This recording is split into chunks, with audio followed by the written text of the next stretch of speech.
Salut Étienne, Bonjour Pablo. merci d'avoir accepté mon invitation. Étienne, tu es directeur de recherche au CNRS et prof à Polytechnique.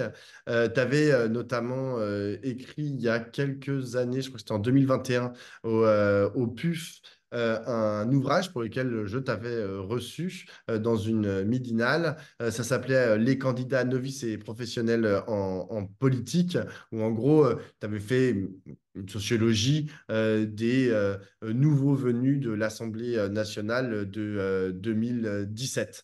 Euh, Là, je voulais t'interroger parce que tu as donné une interview au Monde le 18 juin, dans lequel, qui est titré de façon assez alarmante, Face à l'extrême droite, la France dispose de bien faibles contre-pouvoirs. C'est une citation de toi qui a été mise en exergue. Alors, ma première question, elle est assez simple finalement, c'est que disant cela, tu vas à l'encontre, tu vas contre quelque chose qu'on s'imaginait, en fait on imaginait exactement l'inverse, on imaginait que les institutions de la cinquième étaient faites de telle sorte que précisément ils auraient permis, en cas d'accession au pouvoir d'un parti comme l'extrême droite, ben, de l'empêcher de faire tout et n'importe quoi. Et je pense notamment à des institutions comme le Conseil d'État ou le Conseil constitutionnel, qui sont des garants, entre autres, des libertés publiques et du droit, et qui les auraient empêchés, en fait, de faire tout et n'importe quoi avec le pouvoir qu'ils auraient eu en l'espèce en devenant, en prenant, en constituant un gouvernement. Qu'est-ce qui te permet de dire exactement l'inverse? Bon, de toute façon, quand on fait du droit un petit peu, on est obligé d'avoir des réponses et de la Constitution et de l'analyse voilà, du système juridique. On est obligé d'avoir une réponse nuancée. Et donc, évidemment, si on rentre dans tous les contre-pouvoirs, ce serait ridicule de dire qu'il n'y en aura pas en France. On pourrait même en faire la liste par la suite. Mais disons qu'en première intention, ce qu'il est important de dire, c'est qu'en France, les institutions et la pratique des institutions de la Ve République, hein, il faudra qu'on parle des deux, favorisent un exercice du pouvoir qui est relativement solitaire et avec assez peu de contre-pouvoirs. Ça, c'est quelque chose qui est déjà bien connu, c'est presque même une tarte à la crème de l'analyse de la politique française, c'est que l'exécutif dispose du pouvoir. Alors, dans le cas présent, ce serait un exécutif au sens du gouvernement, puisque le président et le Premier ministre, dans le cas d'une cohabitation, auraient des couleurs politiques différentes. Mais pourquoi est-ce qu'on peut dire que le pouvoir serait à sens relativement unique? Bon, il y a tout ce qu'on connaît sur le parlementarisme rationalisé, hein, c'est-à-dire le fait que le gouvernement a la possibilité d'imposer beaucoup de mesures au Parlement. Ça passe par les outils de la Constitution, le 49 alinéa 3, qui permet de faire voter, enfin, de faire adopter n'importe quelle mesure, à condition qu'il n'y ait pas de motion de censure, à condition évidemment, mais enfin, mettons-nous dans ce cadre-là. Il y a ensuite toute une série de techniques parlementaires qui font les délices des profs de droit constitutionnel, le temps législatif programmé, la réserve de vote, la seconde délibération, etc.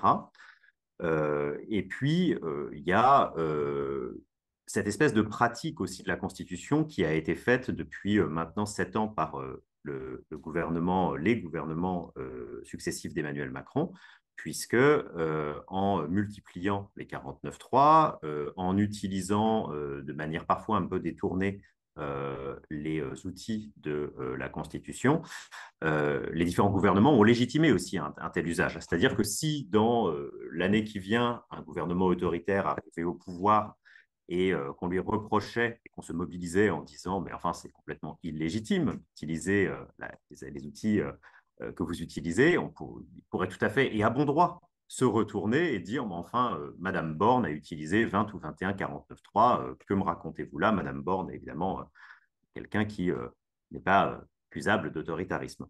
Donc ça, c'est en première analyse, c'est du côté du Parlement. Mais évidemment, il n'y a pas que le Parlement hein, dans les endroits où les contre-pouvoirs peuvent s'exercer. Il y a plusieurs autres endroits. Et parmi ces endroits, il y a le fait qu'on peut avoir des contre-pouvoirs dans les différents niveaux de l'organisation du pays. Pour la France, c'est relativement centralisé. Le budget français décide de beaucoup de choses. On a aussi dans ces espaces le Conseil constitutionnel qu'on a mentionné précédemment. Or, le Conseil constitutionnel, même s'il peut s'opposer à une faiblesse intrinsèque qui est celle de sa composition, c'est une composition qui est une composition très politique. Et donc, on a 9 membres qui sont nommés par des anciens présidents, les présidents des assemblées, des 2 assemblées. Et puis, on a des personnes aussi qui ont, ce n'est pas en soi un problème absolu, mais ça peut en être un, des compétences juridiques qui sont parfois limitées. Il y a des vrais experts du droit, et puis il y a des gens qui sont là de droit. Donc, ça peut limiter un peu son pouvoir. La magistrature a partie liée, hein, pour une partie d'entre elles, avec le gouvernement et l'exécutif. Hein. On se souvient qu'en 2018, Emmanuel Macron avait annoncé qu'il allait réformer le partie de la magistrature et le fait que les procureurs soient dépendants de l'exécutif, du ministère de la Justice, qui est sa tutelle. Donc, sur tous ces aspects-là, en fait, on a une série de choses qui donnent à l'exécutif une marge de manœuvre, une emprise sur la société qui est assez forte. Et comme je le disais justement dans cet article, contrairement à cette idée qu'il y a un équilibre des pouvoirs qui pourrait s'instaurer, je crois au contraire que les institutions de la 5e sont une forteresse, mais c'est une forteresse qui permet à celui qui est dedans de s'y enfermer et à partir de là de pouvoir gouverner.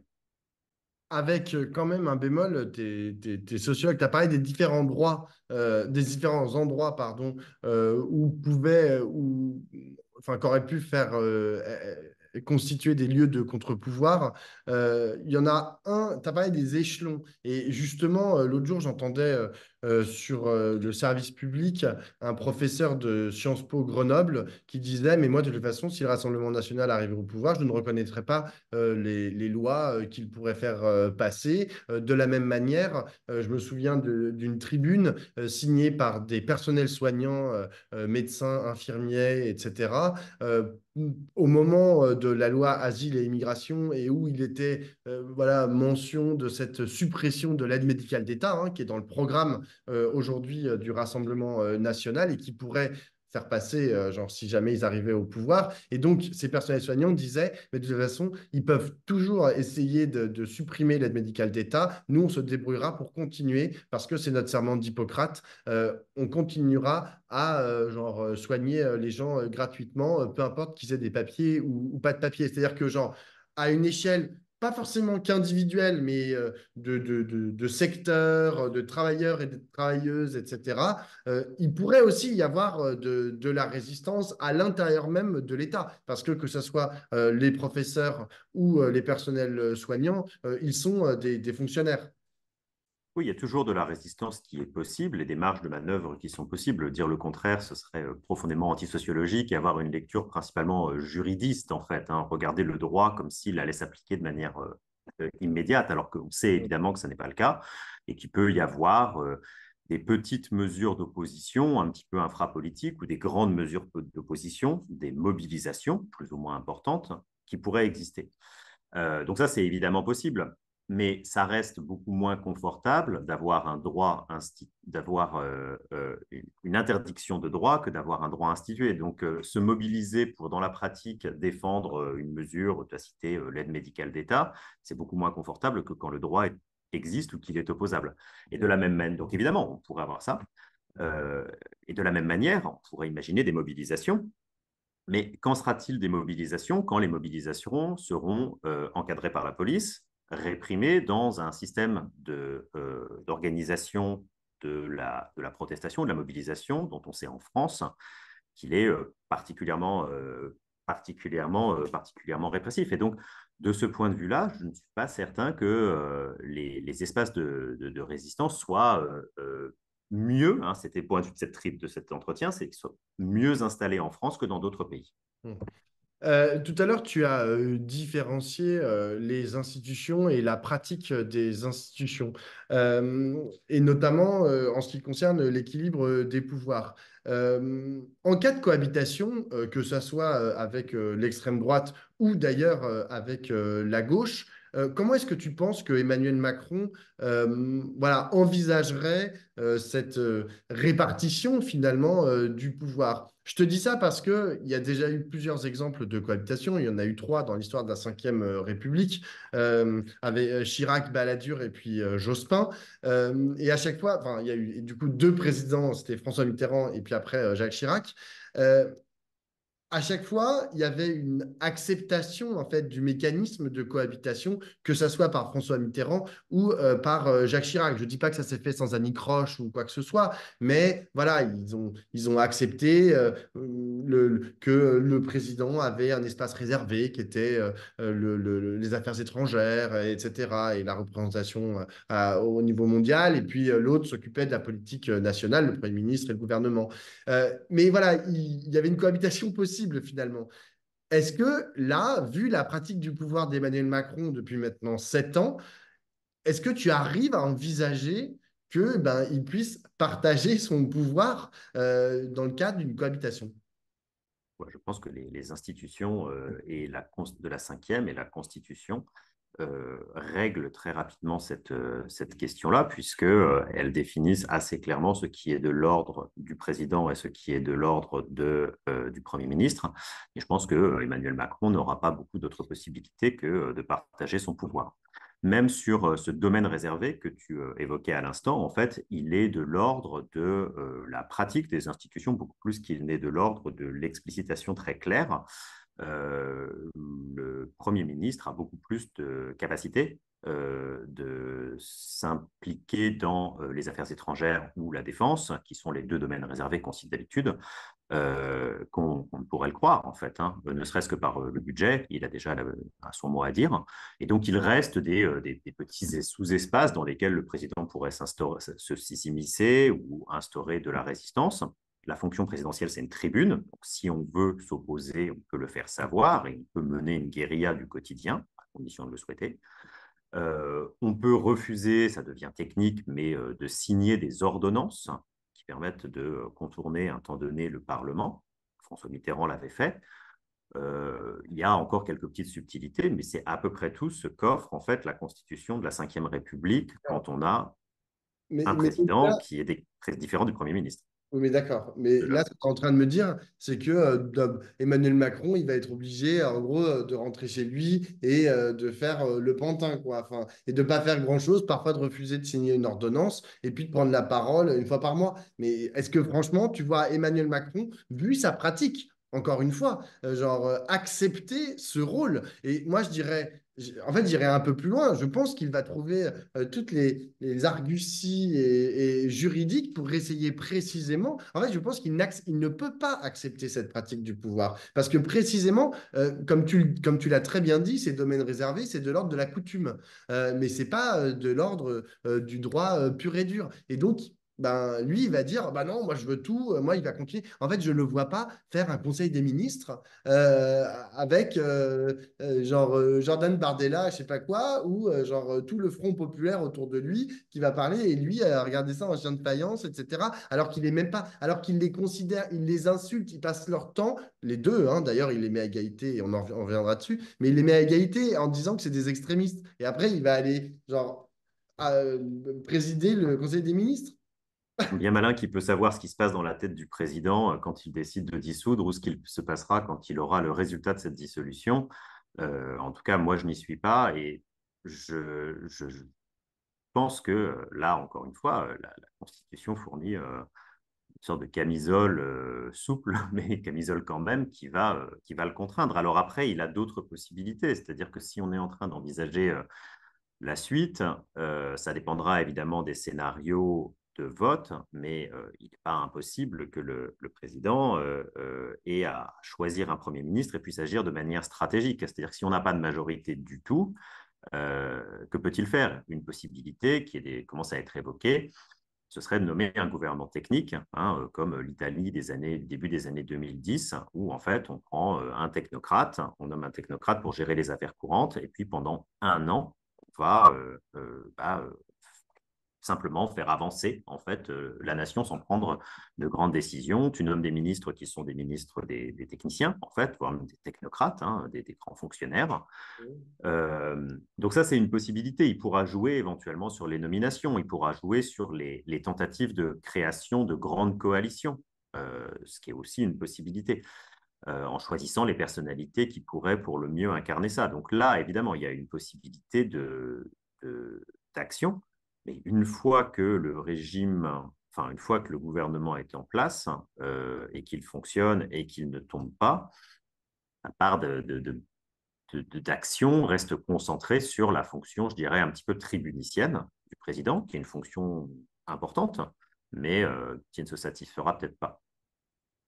Autre question, le pouvoir en ce moment, ou en tout cas le parti présidentiel, décide, je te pose la question parce que tu y as répondu aussi dans l'interview du Monde, mais je voudrais que tu prolonges un peu ton raisonnement, mais en gros passe son temps à dire, à mettre une équivalence entre la gauche et l'extrême droite. Le président de la République a même dit lors d'une sortie, je ne sais plus où. Le programme du Rassemblement national est très dangereux, mais le programme du Front populaire est 4 fois plus dangereux. Je ne sais pas d'où ils sortent ce 4 fois, mais en disant qu'il y avait même des mesures ubuesques, je cite, dans le programme du Front populaire. Donc il dit même que c'est presque plus dangereux le Front populaire que le Rassemblement national. Qu'est-ce que ça dit au fond enfin, cette stratégie qui est adoptée par le parti présidentiel? Et surtout, enfin, qu'est-ce que ça dit en fait que genre il rejette en gros en dehors du champ politique ces deux principaux adversaires, en dehors du champ républicain, pardon, ces deux principaux adversaires de 2022, à savoir et Jean-Luc Mélenchon et Marine Le Pen, qui était voilà, c'était le trio de tête dans les trois candidats à la présidentielle au premier tour de 2022. Et il y a deux principes d'analyse qu'on peut appliquer ici. Il y en a un qui serait un principe simplement stratégiste ou en termes d'analyse électorale et de communication politique qui consisterait à dire on est en campagne et le seul espoir en fait du bloc central désormais pris en étau entre les deux autres consiste à les rejeter hors de l'arc républicain de manière à insister sur sa centralité. Bon, mais je pense que c'est vrai, évidemment, mais ce serait probablement oublier un autre aspect qui est sûrement quelque chose d'un petit peu plus profond et qui remonte un petit peu plus longtemps. On a, depuis une quarantaine d'années, on a connu une situation où, à mesure que le Front National, désormais Rassemblement National, s'installait, on voyait émerger, lors des élections, un front républicain. Le front républicain consistait à dire que n'importe quel parti qui est arrivé troisième se désiste en faveur des deux partis, enfin du parti qui est arrivé second ou premier lors d'une élection et qui fait face au Rassemblement ou au Front National. Donc ça, c'était la pratique.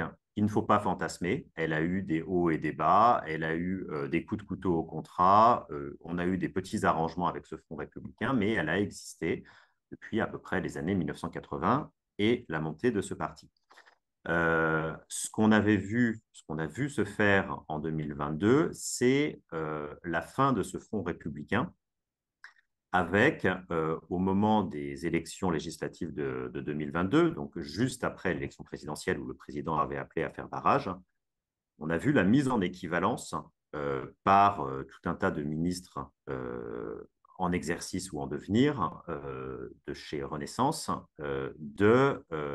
des partis de gauche, la NUPES à l'époque, et du Rassemblement national.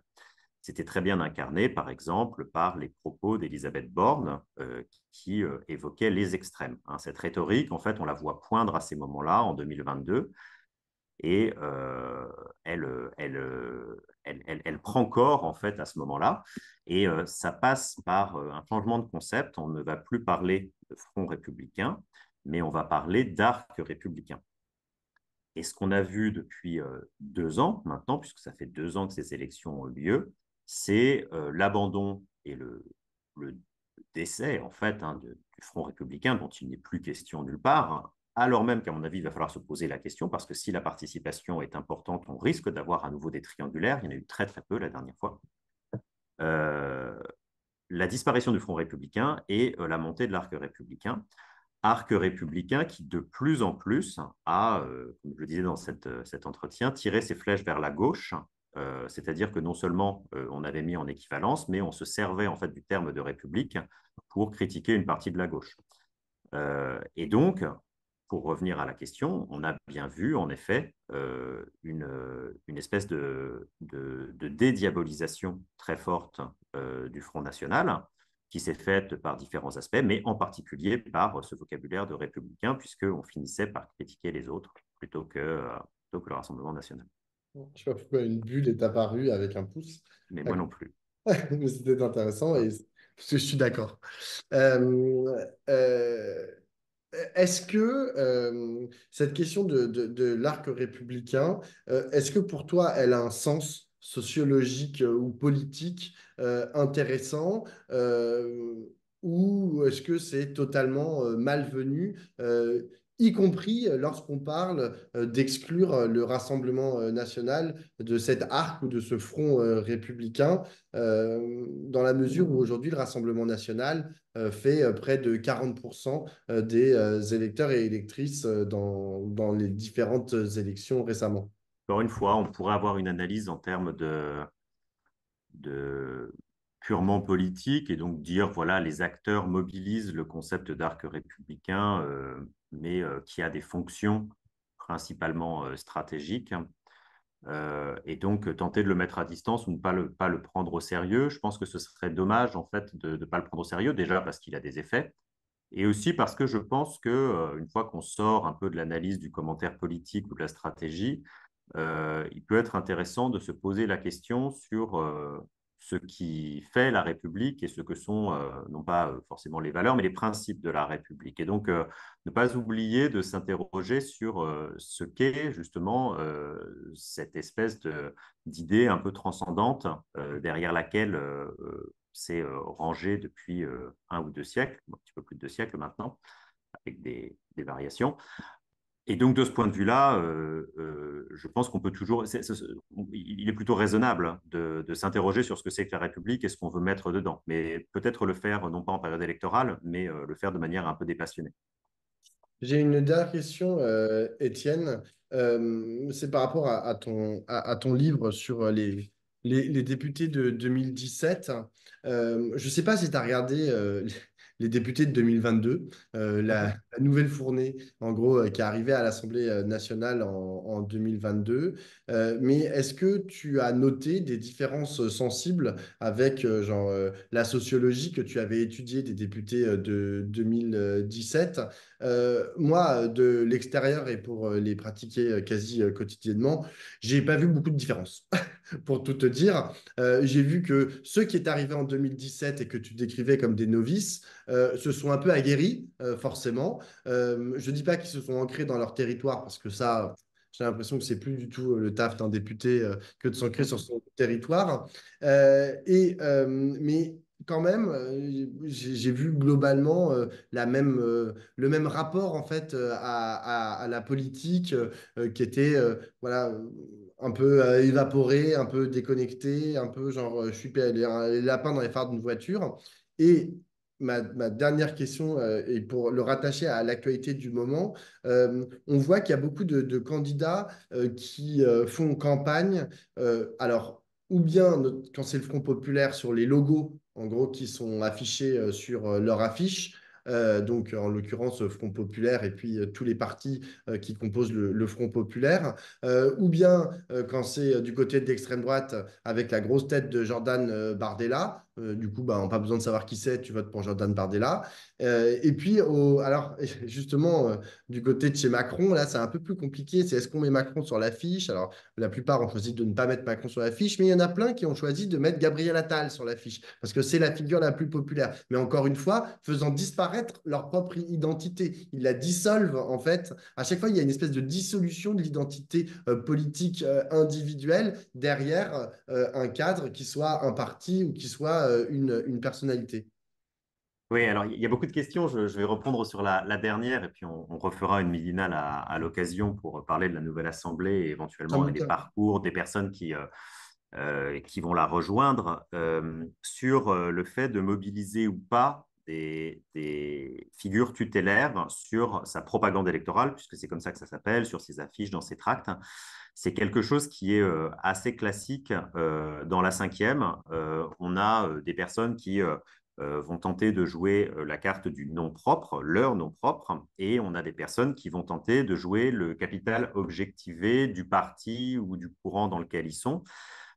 Chez les candidats d'Emmanuel Macron en 2017, par exemple, Emmanuel Macron était non seulement présent sur les affiches, mais il était parfois plus gros en termes de photos, d'espace, que les candidats.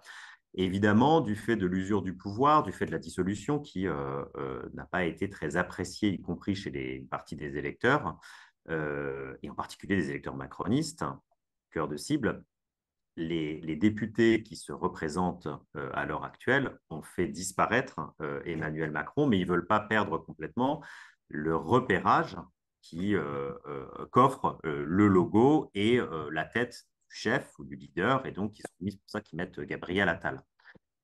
C'est quelque chose, cet équilibre-là a toujours existé. Il est un petit peu plus fort maintenant parce que les députés sont moins implantés localement ou connus localement. Pourquoi? Parce qu'ils ne sont plus maires, en fait. Hein, depuis la réforme du cumul des mandats qui est rentrée en vigueur en 2017, les gens sont moins connus en tant que figure locale. Et donc, les députés, pour se faire connaître, sont plus dépendants de l'étiquette. Euh, et donc, c'est très vrai pour les nouveaux, mais c'est même vrai pour les anciens qui, à mon avis, ce serait une erreur de dire qu'ils ne sont pas présents en circonscription. Ils vont travailler en circonscription, ils vont avoir une série d'activités, mais ils n'ont plus le même niveau de reconnaissance qu'avaient les autres par leurs prédécesseurs, simplement parce que ils ne sont plus des figures de la politique locale, au sens, ils ne dirigent plus un exécutif. Mais, et ça n'a pas changé. Effectivement, l'entrée en vigueur, c'était en Mhm. 2017. Et d'après toi, ça n'a pas changé en 2022 et ça ne changera pas non plus en 2024. Je veux dire, Alors, parce que- si on parle de la propagande électorale, en 2017, on avait des candidats macronistes qui mettaient Macron en avant et des députés sortants qui ne mettaient surtout pas, ou en très petit, les logos des partis auxquels ils appartenaient, si ce n'était pas, à l'époque, La République En Marche. Je ne sais pas si tu te souviens, mais à l'époque, on avait Marisol Touraine ou Manuel Valls, donc deux anciens ministres de François Hollande, Premier ministre, qui avaient été jusqu'à reprendre les codes couleurs de Emmanuel Macron en bleu et en jaune à l'époque, et qui avait repris les slogans qui marquaient avec la majorité présidentielle, de manière justement à effacer le discrédit, le stigmate des partis de gouvernement, donc les Républicains et le Parti socialiste, dans ce cas-là le Parti socialiste. Donc ça, cette fois-ci, on l'a un petit peu moins parce que je pense qu'il y a peu de candidats qui sont honteux ou mal à l'aise, qui perçoivent plutôt, pour le dire plus positivement, le stigmate du label. Par contre, on a toujours des candidats qui vont tenter de jouer sur l'ambiguïté. On le voit par exemple dans les investitures des candidats du nouveau Front populaire, où certains n'ayant pas reçu l'investiture vont quand même jouer sur le code couleur, l'esthétique, la police et le vocabulaire. Et en fait, je te posais aussi la question, enfin, d'un point de vue sociologique, parce que tu me dis, oui, ils sont plus maires, donc du coup, ils sont plus implantés, enfin, ils sont Mhm, plus reconnus localement. Mais mhm, la mairie, enfin, je veux dire, être maire n'est pas la seule façon d'être connu localement. Or, je vois les choix qui sont faits très majoritairement par les partis politiques dans leurs investitures, et ce ne sont pas des gens qui sont reconnus localement. Tu vois, on pourrait choisir des patrons d'associations, des gens qui sont impliqués dans la vie locale, autrement que via un mandat électoral dans une mairie. Et ce n'est pas ce choix-là qui est fait. Le choix qui est fait, c'est souvent un rapport en fait au national, assez paradoxalement. C'est-à-dire que, enfin, pas paradoxalement, plutôt logiquement. Mais tu vois, c'est le Front populaire. Si je prends par exemple la France insoumise, qui est la force la plus importante, ils ont leur comité de sélection, là, je sais pas quoi. Et genre, c'est eux qui choisissent tout le monde et ils le choisissent avec des